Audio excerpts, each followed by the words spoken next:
Ghana's former president wins elections. This is one of the top trending topics on the African continent, and we are here to discuss them all, ladies and gentlemen. This is Africa This Week on Global LTV.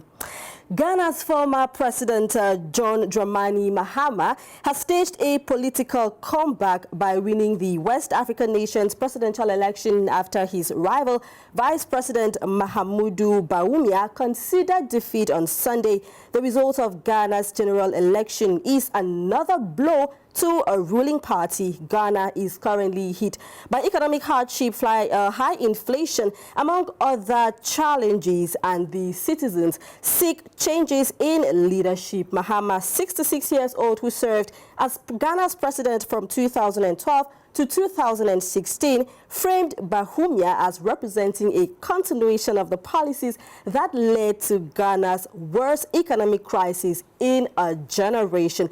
Let's go to the streets of Ghana to see how Ghanaians are reacting to this presidential victory.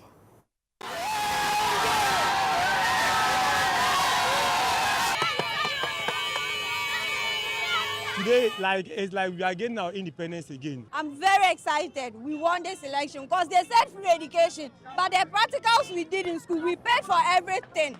He didn't do anything, so we are thanking God for winning this election. We are going to show them pepper. We are showing them pepper. I can express their joy.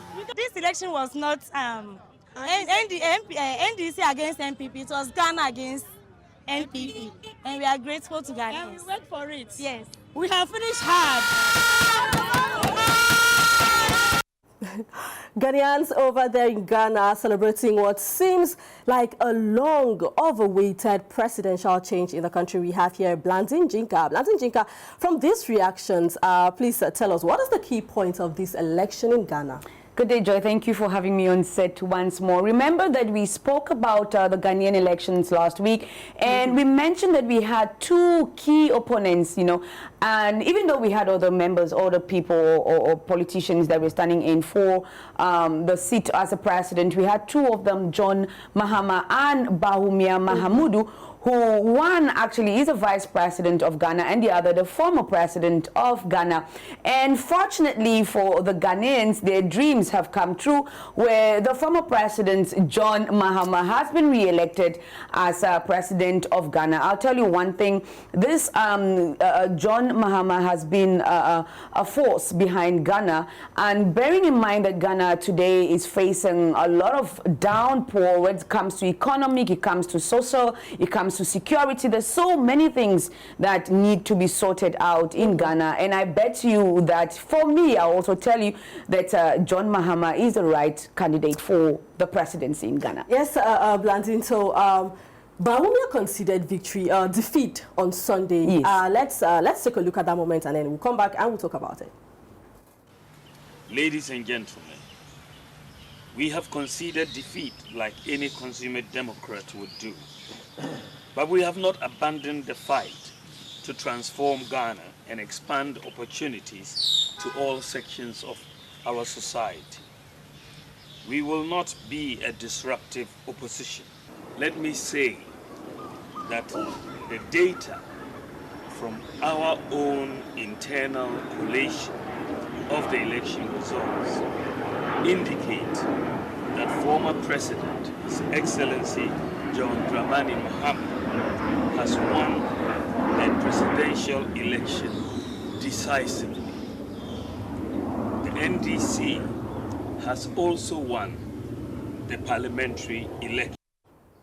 So speaking to the media, Blandin Jinka, Bawumia said that he conceded this defeat before the official results were released in order to ease tensions. Now, do you think that this is as a result of the peace pact that was signed before the election?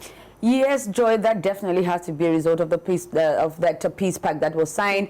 Because I'll tell you one thing: in Africa, we know that elections doesn't just come easily like that. There has to be a loss of something, be it property, be it people. In one way or the other, there's some kind of chaos. But fortunately, or let me say, and fortunately for Ghana, this time around, it went peacefully, and Bawumia he waved his white flag with much respect, and I have to say that. Unfortunately, still for the Ghanaians, we had 2 deaths on Saturday. We are still not certain if these deaths are related to the elections, but one thing is for certain is that so far, so good. We are looking at the president being installed, officially, and let Ghana take the lead, let John Mahama take the lead, and we expect nothing but the best for the Ghanaians. Definitely, Jinka. Thank you very much for joining us today. Ladies and gentlemen, it is some sort of a wind of political change in the African continent, and Ghana has just stepped in as one of those countries proving that they want it, they got it. They want a democratic change, they want a change in power, they got it. This is Africa This Week. We'll be right back.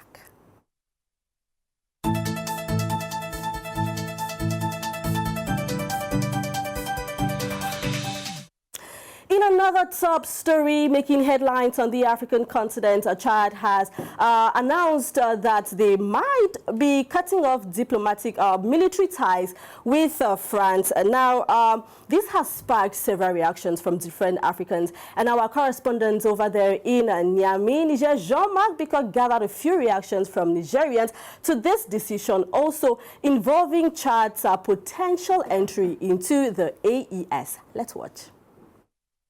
Après le point de presse animé le 1er décembre dernier par le chef d'État tchadien Mahamat Idriss Déby, portant sur les raisons de la dénonciation de l'accord de coopération militaire avec la France, cette situation préoccupe certains Nigériens.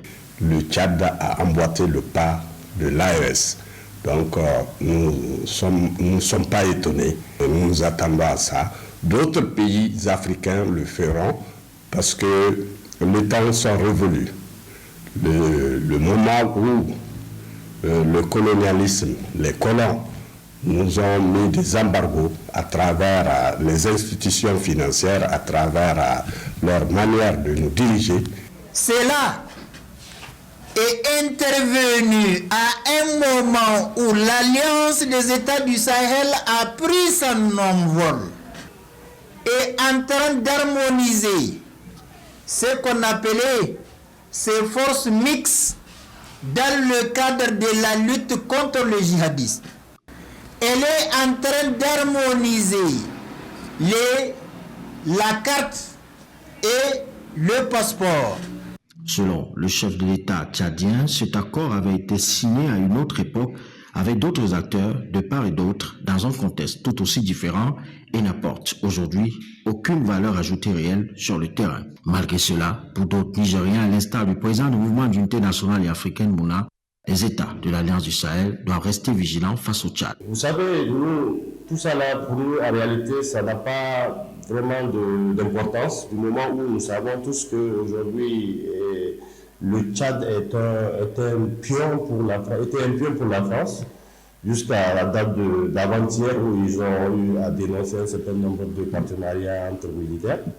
Donc, cela ne veut pas dire que nous allons baisser les bras, parce que, tu sais, l'impérialisme, il est capable de tout. Il peut faire des diversions partout pour pouvoir juste déstabiliser nos États de l'AES. Et voilà pourquoi aujourd'hui nous n'avons pas à nous prononcer par rapport à ça. D'abord, nous allons observer, nous allons d'abord les observer, voir si concrètement ils sont de la même pensée que nous, l'État de l'AES. La lutte pour la souveraineté in extenso des États d'Afrique francophone est en marche. Yes, Chad's imminent or Chad's remote entry into the AES seems to be a decision that has been a long time coming, and from the reactions, it is going to be very much welcomed by the people of Nigeria and the people of the AES in particular. Still in Niger, ladies and gentlemen, military strikes kill over 100 terrorists amidst rising violence over there in the country. According to a statement from Nigerian officials, thanks to the collaboration between the country's ground and air forces, the Nigerian army neutralized over 100 terrorists and destroyed significant enemy equipment. Now, let's link up with Jean-Marc Bicot to tell us exactly what happened. Hello, Jean-Marc Bicot. Please tell us, 100 terrorists killed in Niger. What exactly happened? Salut Joy et salut à tous les téléspectateurs de Global LTV. Il s'agit exactement de 100 terroristes qui ont été tués par les forces de défense et de sécurité. C'est une opération conjointe de plusieurs corps de l'armée du côté de Terra, une localité située dans la région de Tillabéri, une région très touchée par le terrorisme, puisqu'il y a plusieurs personnes qui ont été obligées de partir de cette région à cause de l'insécurité. Alors le 1er décembre dernier, dimanche 1er décembre, c'était un succès total des forces de défense et de sécurité qui ont pu neutraliser 100 terroristes qui sémaient la terreur dans cette localité. C'était lors du marché de Tartakou, un marché hebdomadaire de tous les dimanches où généralement les populations se retrouvent pour faire des achats et pour vendre.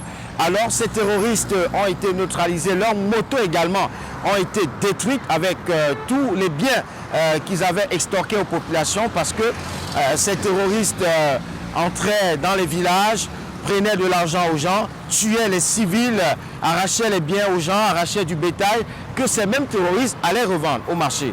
Donc c'est une action salvatrice des forces de défense et de sécurité du côté de Terra, dans la localité, dans la région de Tillabéri au Niger.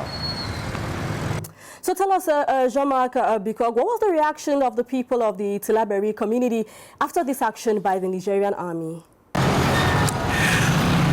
Cette action des forces de défense et de sécurité a été applaudie par les populations de la région de Tillabéri, puisque le coordonnateur du comité Union Tillabéri pour la paix, la sécurité et la cohésion sociale, Amadou Harouna Maïga, a fait une sortie médiatique pour dire merci au Conseil national pour la sauvegarde de la patrie, parce que cette localité, depuis plusieurs mois, ça fait déjà 2 ans aujourd'hui, que la vie est très difficile du côté de Tillabéri. Il est même quasiment impossible de rester longtemps là-bas.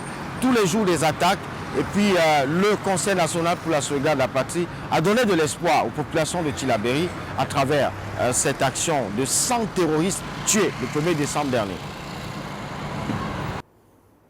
With this, Jean-Marc Bikok, can we say that the military forces of the AES countries are ready to fight against terrorism in that part of Africa? On peut dire que les États de l'Alliance du Sahel, les forces conjointes de ces 3 pays, ont une efficacité indescriptible, parce que aujourd'hui, même si l'insécurité continue, mais les résultats sont là. Les militaires eux-mêmes prennent le contrôle des terroristes. Avant, c'était compliqué parce que avec l'armée française, même si les terroristes étaient identifiés et ciblés, il fallait demander l'autorisation aux soldats français avant.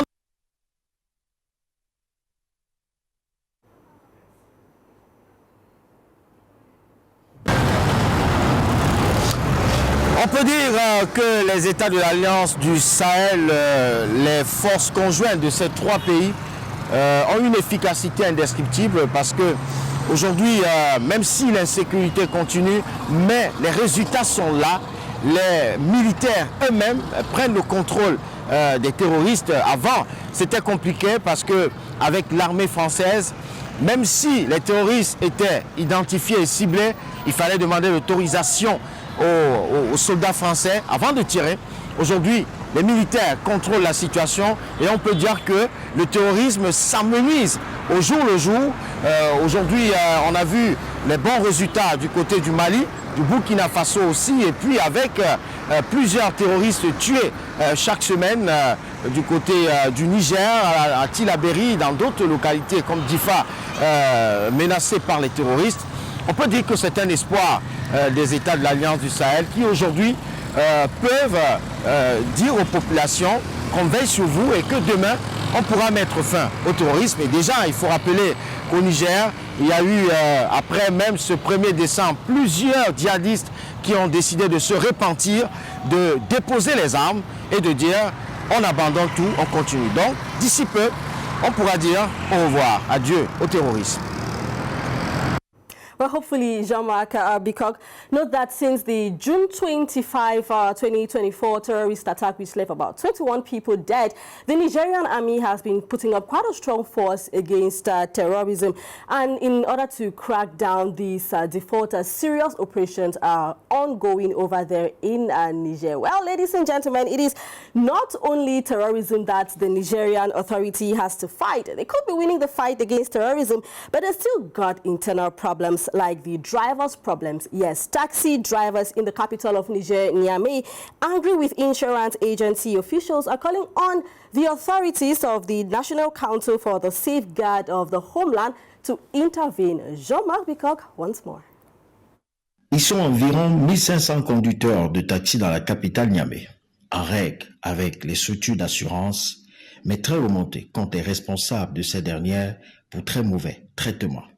Gado Sanda est le secrétaire général du syndicat national des conducteurs de taxi. Il y a trop de plaintes au niveau de notre syndicat à propos du traitement des dossiers et des accidents. Parce que les compagnies d'assurance font ce qu'ils veulent.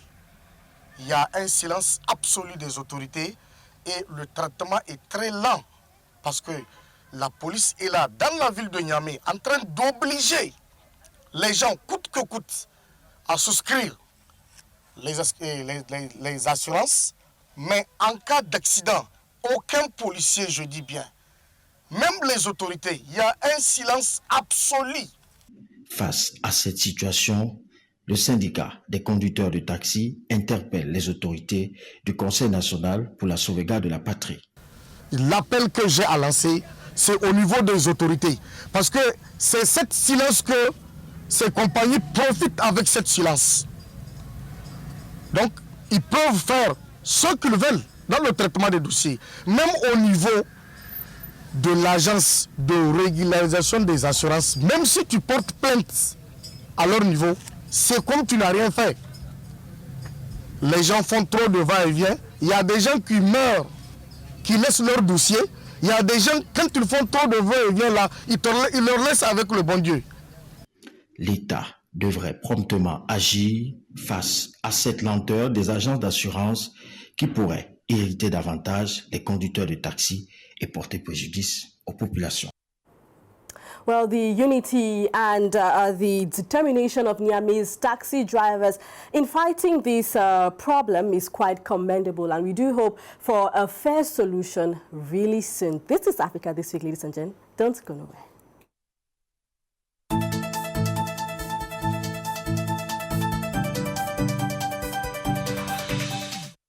Welcome back. You're watching Africa This Week on Global LTV. Now we talk something else.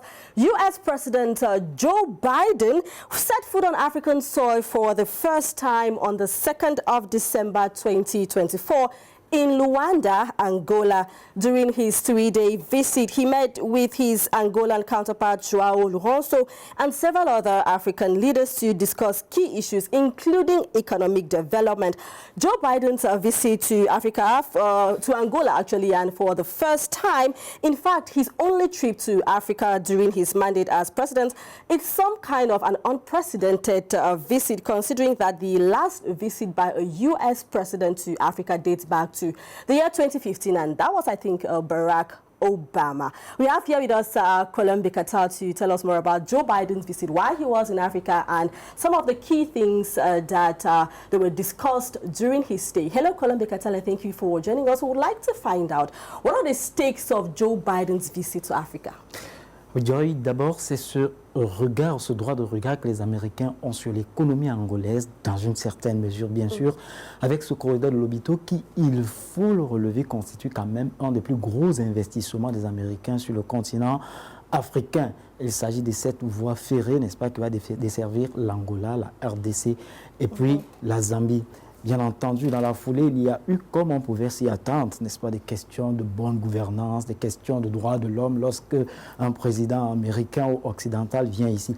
Mais l'autre enjeu qui n'est pas le plus évoqué et qui d'ailleurs, de mon point de vue, est le plus important, c'est le besoin qu'ont les Américains de cette assurance, n'est-ce pas, que la coopération avec l'Afrique tient encore. Tout au moins, dans les pays de la sous-région. On se rappelle l'écho retentissant de la réussite, n'est-ce pas, du sommet Chine-Afrique qui n'était de nature qu'à ne pas laisser dans la quiétude, n'est-ce pas, le bloc occidental qui quand même a pour figure de proue les Américains. Alors on comprend donc que la négociation quant à ce gâteau, moins une petite part de ce gâteau, que la Chine semble bien se tailler en part de lion, était dans l'agenda. Maintenant, si tu le permets, il y avait d'autres enjeux qui n'étaient peut-être pas de si grande envergure, mais il convient de les évoquer. D'abord, la promesse de Joe Biden, lorsqu'il était président, de venir en Afrique. Il a tenu le pari, il est venu en Afrique. Le deuxième, maintenant, c'est la question de son homologue angolais, João Lourenço, qui va se vanter, n'est-ce pas, de ce qu'il soit quand même le premier président angolais à avoir accueilli en terre angolaise un président des États-Unis. Voilà, Joy. Well, Colombe Kata, thank you very much for being with us. I must say, ladies and gentlemen, it is not mentioned quite often, but while Joe Biden was in Angola, he pledged the sum of over $1 billion for to solve some of Africa's problems. I'm talking about problems including climate change, including floods, including health challenges. $1 billion. Will that money come in handy for Africa? Well, ladies and gentlemen, you're watching Africa This Week, and when we come back, we talk about Africa's membership in one of the world's leading organizations.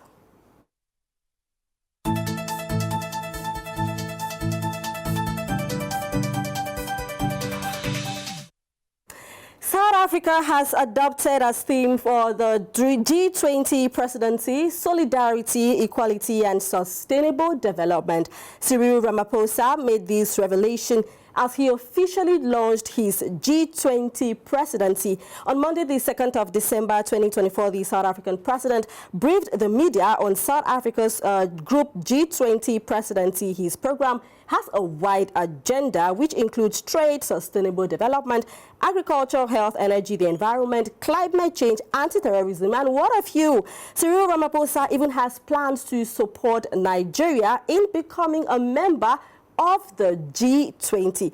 Ladies and gentlemen, let's now take a moment to watch some of Ramaphosa's remarks during this launch of his G20 presidency. South Africa will seek to harness global commitment and capabilities to confront the challenges that the world faces. We all seek to achieve more rapid, inclusive, and economic growth. That, in many ways, is what informs what we need to do as the G20 countries. We will use this moment to bring development priorities of the African continent and more broadly the Global South more firmly onto the agenda of the G20. Peace in wealth as well as development within and between these countries, we all know is unjust, unsustainable, and undesirable. By promoting equality, we will want the G20 to strive to ensure fair treatment and equal opportunities for all individuals and all nations in the world. Quite an elaborate plan there, ladies and gentlemen. South Africa is making history as the first country on the African continent to be the president or to take the presidency of the G20 countries in the rotational one-year term. And it's already looking very fruitful with Cyril Ramaphosa as president, and with his plan of action for this year, things are looking quite fruitful for Africa. Well, when we come back, ladies and gentlemen, we talk something else, so don't go anywhere.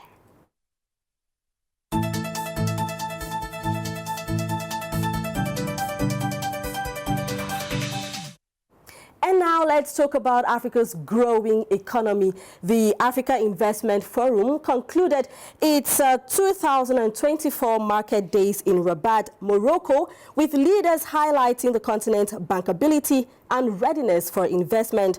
Under the theme, leveraging innovative partnerships to scale up, this year's Market Days event brought together over 500 business leaders and small and medium-sized enterprises to discuss why Africa, which has over 39% of the world's population under the age of 20 and a market of about 2.5 billion consumers by 2050, is a place to invest today and in the future. At Desina, the president of the African Investment Forum announced that $15 billion in deals have already been originated in this year, with over 41 boardrooms ready for follow-up discussions on diverse African investment opportunities spanning mining, water, sanitation, food and agriculture, renewable energy, and the transport sectors.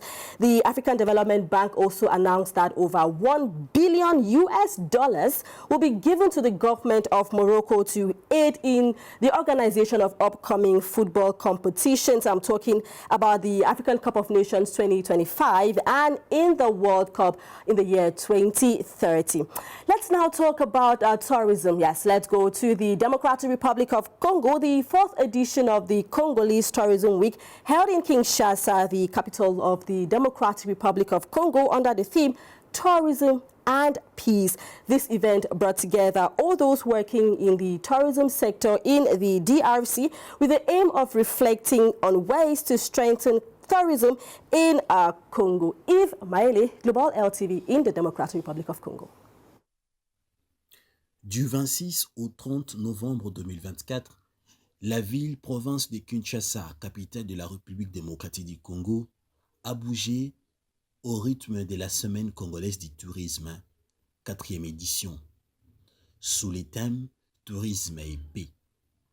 Une rencontre de 23 de 26 provinces de la République démocratique du Congo ont exposé les richesses touristiques aux yeux des Congolais venus participer à la Semaine congolaise du tourisme par initiative du ministre national du tourisme qui a réuni autour de lui tous les ministres provinciaux du tourisme. Au cours des 10 activités, 5 panels animés par des intervenants de haut niveau ont été organisés pour démontrer le caractère transversal du secteur du tourisme et son apport au développement du pays. La qualité des panélistes qui ont défilé au cours de cette semaine congolaise du tourisme, de la formation dans les secteurs touristiques, à l'accueil par des hôtels, ainsi que la participation du public, est la preuve que cette semaine congolaise du tourisme a un impact aux yeux des Congolais de la République démocratique du Congo. Mon ministère place la tenue de la semaine congolaise du tourisme comme un rendez-vous annuel majeur dans notre pays qui doit se pérenniser. La semaine congolaise du tourisme se veut itinérante, sinon rotative, en vue de mettre en lumière nos différentes provinces. Il s'agira de donner l'occasion aux différentes provinces candidates à l'organisation de la semaine congolaise du tourisme de travailler au positionnement ou au repositionnement touristique de leur territoire en tant que destination, anticipant ainsi les retombées futures en termes économiques. La semaine congolaise du tourisme doit devenir un élément déclencheur ou multiplicateur en termes d'image touristique. Présidente du conseil d'administration de l'Office national du tourisme a salué et manifesté sa joie face à cette semaine congolaise du tourisme 4e édition. C'était un honneur pour nous d'accompagner ce programme parce que le ministre a beaucoup d'idées innovatrices et beaucoup de projets qui sont en fait, une fois qu'ils seront réalisés, pourront donner de l'impulsion au secteur du tourisme congolais. Comme on le dit, de bonnes choses ne durent jamais. C'est ainsi, enfin, la 4e édition de la semaine congolaise du tourisme qui s'est tenue ici au Palais du Peuple dans la capitale congolaise. Nous allons savoir de la prochaine 5e édition qui va se tenir à l'année 2025, l'année prochaine, que nous attendons à grands pas, si ça sera tenu dans quelle province. province, mais la décision viendra du ministre national dit du tourisme après sélection des candidatures de ministres provinciaux qui vont postuler pour la tenue de la 5e édition de la semaine congolaise du tourisme. Yves Mayele depuis Kinshasa pour Global TV. Very well, Yves Mayele. I think we all agree that promoting tourism as a tool for peace is a powerful initiative. Now, this event is a great step towards showcasing the DRC's potential and unity. Ladies and gentlemen, when we come back, we talk tourism still, but in Burkina Faso.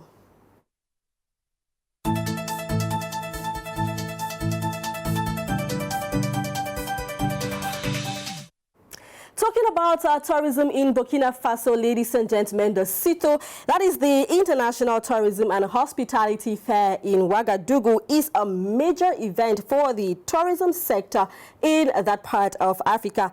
The 14th edition was held in Ouagadougou from November 27 to the 1st of December 2024. A recap of how this fair unfolded with our correspondent over there in Ouagadougou, Sarah Dabone. Au Burkina Faso, le tourisme et l'hôtellerie sont des secteurs qui contribuent considérablement au développement économique du pays. À travers le CITO, le Salon international du tourisme et de l'hôtellerie de Ouagadougou, le tourisme et l'hôtellerie sont mis en valeur chaque année. Le CITO est un cadre de présentation et de valorisation du tourisme et de l'hôtellerie au niveau international, régional et national, avec pour thème tourisme, facteur de valorisation des identités et de la diversité culturelle. Cette 14e édition du CITO a vu la participation des pays frères de l'AES, que sont le Niger et le Mali. Monsieur Nikiema explique le thème de cette édition. Alors, la présente édition du CITO porte sur le thème de la diversité culturelle et une façon de magnifier les différentes communautés qui vivent sur le territoire national afin de renforcer l'identité culturelle du pays.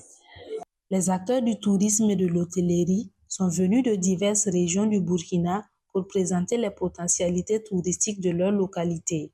Monsieur Bamogo, venu exposer les richesses de la région du Sahel, parle de sa participation au CITO 2024. En tout cas, nous sommes heureux de participer à cette édition parce que l'année passée, nous n'avons pas pu participer. Beaucoup de personnes savent ce qui se passe dans le Sahel au niveau du Burkina Faso avec l'insécurité installée par le terrorisme et qui fait que l'année passée, nous n'avons pas pu participer. Cette année, c'est vraiment une grande joie qui nous anime d'avoir pu participer à cette édition-là.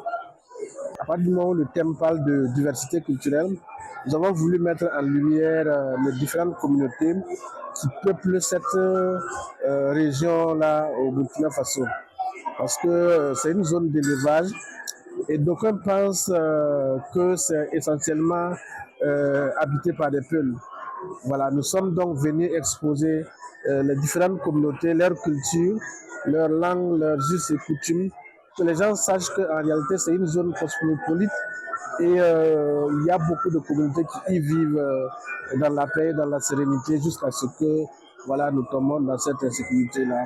Débuté le 27 novembre, le CITO a refermé ses portes le 1er décembre. Avec ses nombreux sites touristiques, le Burkina Faso est une destination à ne pas manquer.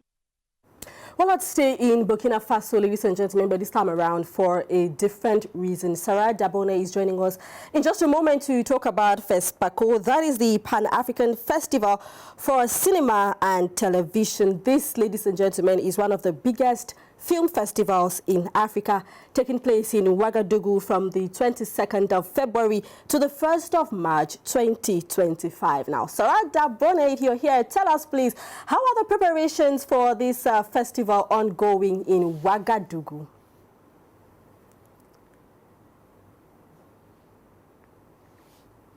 Hello Joy, alors la date du FESPACO, le Festival panafricain du cinéma de Ouagadougou, pour l'édition 2025 est maintenant connue et les préparatifs se passent bien du côté de Ouagadougou. Cette 29e édition est prévue se tenir du 22 février au 1er mars 2025. Et comme vous l'avez dit, le FESPACO est l'un des plus grands festivals de cinéma en Afrique. Il a été créé en 1969 et il se déroule tous les 2 ans à Ouagadougou, la capitale du Burkina Faso. Le FESPACO réunit tous les cinéastes et cinéphiles pour célébrer le cinéma africain. Et d'après le délégué général du FESPACO, Moussa Alex Sawadogo, les préparatifs sont achevés à 70%. Le comité d'organisation est pleinement investi pour relever le défi et prouver au monde que le Burkina Faso demeure solide en dépit des difficultés. Well, Sarah, tell us about the theme. What can we derive from the theme of the FESPACO 2025?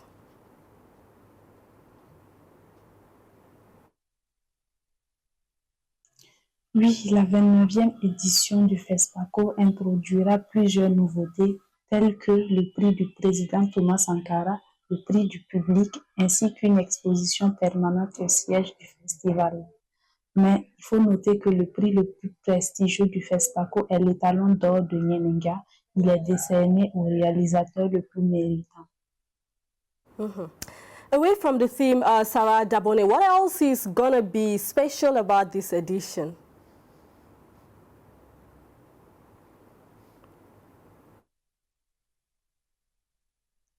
Oui, le thème c'est cinéma d'Afrique et identité culturelle pour montrer l'importance du cinéma comme moyen d'expression et de préservation des identités culturelles africaines. Et le visuel de cette année est plein de sens. Selon le concepteur Gideon Vink, il s'agit du regard assuré et fier d'une femme noire entourée d'une mosaïque de tissus représentant la diversité culturelle. Et par la suite, la jeune femme noire dissimulée derrière l'acronyme FESPACO illustre le jeu subtil entre le visible et l'invisible, ce qui est caractéristique du cinéma. Sarah Dabone, thank you so much. That was quite clear. And I guess all roads lead to Ouagadougou from the 22nd of February to the 1st of March 2025 to be part and to experience firsthand the 29th edition of FESPACO. This is Africa This Week. Don't go anywhere.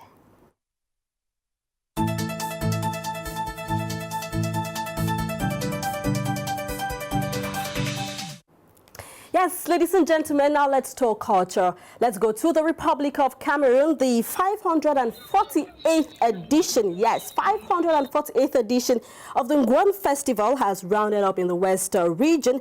It was officially launched by Sultan Muhammad Nabil Forinfum Bumbunjoya, king of the Bamun people in the West region of Cameroon. It was held under the theme Ngwan, Intangible Heritage of Humanity for Cultural Promotion and Sustainable Development.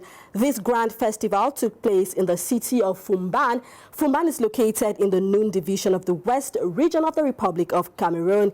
This event comes 1 year after its inclusion in UNESCO's list of intangible cultural heritage as a set of governance rituals. Since its opening in on November 29, this year's Ngwan featured conferences, film screenings, traditional music concerts and dances, a lot on the Cameroonian culture in general and the culture of the Bamun people in particular.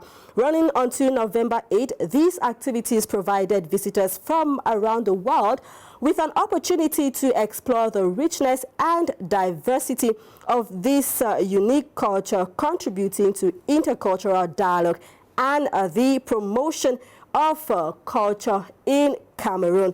Let's now have an excerpt from Mashoud. He is, or he was, one of the guests, one of the visitors of this Ngwan festival, and he tells us how he lived the festival. Pour votre invitation. Le Ngwan se passe très bien avec le roi qui nous a conviés à cette grande cérémonie. La première de son règne, que nous espérons très long et très glorifié pour le peuple bamoun. Donc, vous pouvez voir de vous-même, vous avez assisté à toutes les cérémonies au palais et ailleurs. Donc, les choses se sont très bien passées et tout le peuple bamoun est content.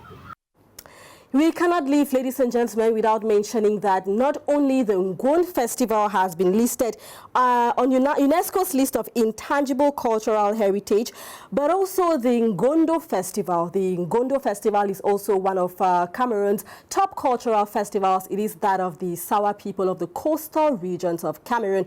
This year, 2024, the Ngondo Festival was as well listed on UNESCO's list of intangible cultural heritage as a set of governance rituals.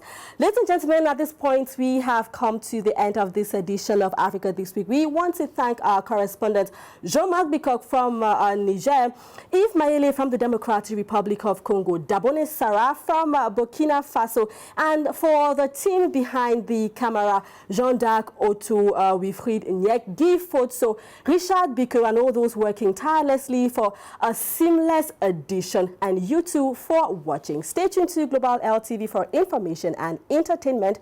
Bye-bye.